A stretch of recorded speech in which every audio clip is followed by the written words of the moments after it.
ایسے نہیں چل سکتا بائے سہیل بڑائچ۔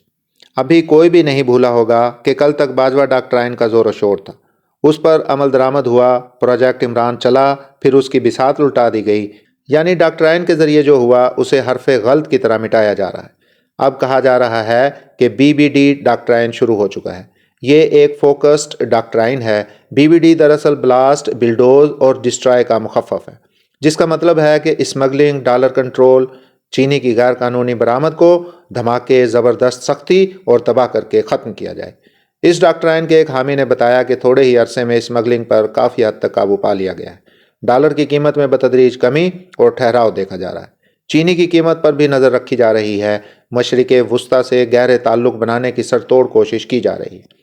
اس حامی کا کہنا ہے کہ اس ڈاکٹرائن کے اہداف ملک گیر ہیں، بالآخر ملک کے فائدے پر منتج ہوں گے۔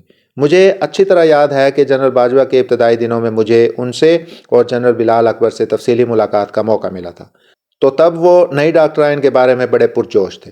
باجوہ ڈاکٹرائن کا اس وقت کا سب سے پہلا نقطہ ججوں کا دفاع تھا، اور ہر ملاقات میں کہا جاتا تھا کہ ججوں کے خلاف بنائے گئے پارلیمنٹ کے کسی بھی قانون کو یا حکومت کے اقدام کے خلاف مزاحمت کی جائے گی۔ دراصل اسی بیانیے کی آڑ میں جسٹس کوسا، جسٹس ثاقب نثار اور جسٹس عظمت سعید کو یہ شے ملی کہ وہ اس وقت کے حکمران جماعت نون لیگ کے خلاف کھل کر فیصلے کریں۔ اب ماضی کی ان ساری کارروائیوں کو رد کر کے نئے فیصلے ہو رہے ہیں۔ گویا باجوہ ڈاکٹرائن میں جو عدالتی فیصلے ہوئے تھے اور جنہیں اس وقت کی مقتدرہ کی حمایت حاصل رہی تھی، اب آج کی مقتدرہ اس ڈاکٹرائن کے بالکل مخالف چل کر ان فیصلوں کو سرا رہی ہے جو اب رد ہو کر ردی کی ٹوکری میں جا رہے ہیں۔ اصل سوال یہ ہے کہ موجودہ ڈاکٹرائن کے سیاسی نتائج کیا نکلیں گے۔ مجھے خوف ہے کہ جو کچھ ہوا ہے اور جو کچھ ہو رہا ہے یہ ایسے نہیں چل سکتا۔ موجودہ ڈاکٹرائن میں جو سب سے بڑی خامی مجھے نظر آ رہی ہے وہ کسی مرد مہربان کا نہ ہونا ہے۔ دنیا بھر کی تاریخ اٹھا لیں، میکاولی، چانکیا اور چینی فلاسفر سن تزو کے خیالات کا جائزہ لے لیں۔ جب ریاست جبر کرتی ہے تو اس کے ساتھ ساتھ پیار کا راستہ بھی کھولنا پڑتا ہے۔ موجودہ دور کی سیاست میں ریاست کی چھڑی تو ہر طرف نظر آ رہی ہے، گاجر کا دور دور تک وجود نہیں۔ انسانوں کو ڈیل کرنا ہے تو صرف چھڑی کام نہیں آتی۔ جنرل مشرف کے دور کو ذہن میں لائیں۔ ایک طرف نیب، پولیس، مقتدرہ اور عدلیہ سیاسی مخالفین کے لیے چھڑی بنے ہوئے تھے، مگر دوسری طرف جنرل مشرف کے دست راست طارق عزیز ان مخالفوں کے لیے مرد مہربان بنے ہوئے تھے۔ چودھری ہوں یا وٹو، ہمایوں اختر ہوں یا آج کے کئی بڑے بڑے، سب اسی گاجر کی پناہ کے راستے میں ڈرائی کلین ہو کر سیاست میں بڑے بڑے عہدے پاتے رہے۔ موجودہ دور میں چھڑی نے بڑے کمالات دکھائے۔ پی ٹی آئی سے لوگ دستبردار ہوئے مگر انہیں کوئی گاجر نہ مل سکی، کوئی مرد مہربان نہ مل سکا، کوئی طارق عزیز نہیں ہے جو بارگاہ اعلیٰ میں ان بیچاروں کی سفارش کر کے ان کی سیاست بحال کروا سکے۔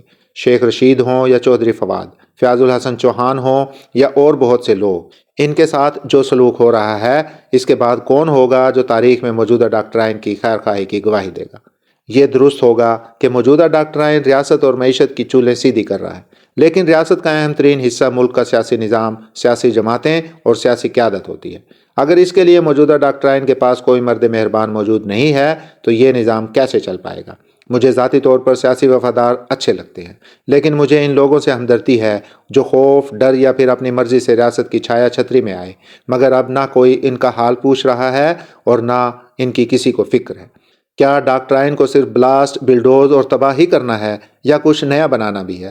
میری حقیر رائے میں اگر صرف عمارت گرانا مقصود ہے تو یہ کوئی اچھا ہدف نہیں۔ اس کی جگہ اگر نئی اور بہتر عمارت کی تعمیر کی منصوبہ بندی شامل نہیں تو منصوبہ ہی ناقص ہے۔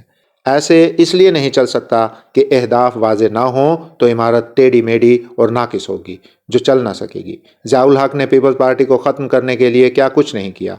2 غیر جماعتی بلدیاتی انتخابات، 1 غیر جماعتی انتخابات کروائے، لوگوں کے قلے مضبوط کیے، غیر سیاسی لوگوں کی ایک پوری ٹیم تیار کی، مگر کیا ان کا نظام چل سکا؟ 1988 میں پیپلز پارٹی کو پہلی بار انتخابات میں اترنے کا موقع ملا تو سارے قلے اکھڑ گئے اور اینٹی پیپلز پارٹی ٹیم تاش کے پتوں کی طرح بکھر گئی۔ پنجاب میں پیپلز پارٹی کا ووٹ بینک اسی وقت ٹوٹا جب ان کی 2013 کی وفاقی حکومت کی کارکردگی سے پنجاب میں مایوسی پیدا ہوئی۔ اب بھی تحریک انصاف کے خلاف الیکشن جیت بھی لیا جائے تو کل جب تحریک انصاف کو موقع ملے گا تو یہ نظام تاش کے پتوں کی طرح بکھر جائے گا۔ معیشت دائمی طور پر تبھی مستحکم ہوگی جب سیاست مستحکم ہوگی۔ سیاست کو دائمی طور پر مستحکم کرنا ہے تو سیاسی جماعتوں کی توڑ پھوڑ چھوڑ کر انہیں مضبوط کرنا ہوگا۔ باجوہ ڈاکٹرائن والے کہتے تھے کہ سیاسی جماعتیں اثاثہ ہیں، انہیں نہیں توڑیں گے۔ آج کی ڈاکٹرائن میں تحریک انصاف کے ساتھ جو ہو رہا ہے یہ ماضی کی ڈاکٹرائن کے بالکل الٹ ہے۔ نہ اس تجربے سے کچھ ملا، نہ نئے تجربے سے کچھ ملے گا۔ دنیا میں یہ طے ہے کہ جمہوریت اور مکمل جمہوریت سے ہی ریاست کی معیشت اور سیاست مستحکم ہوگی۔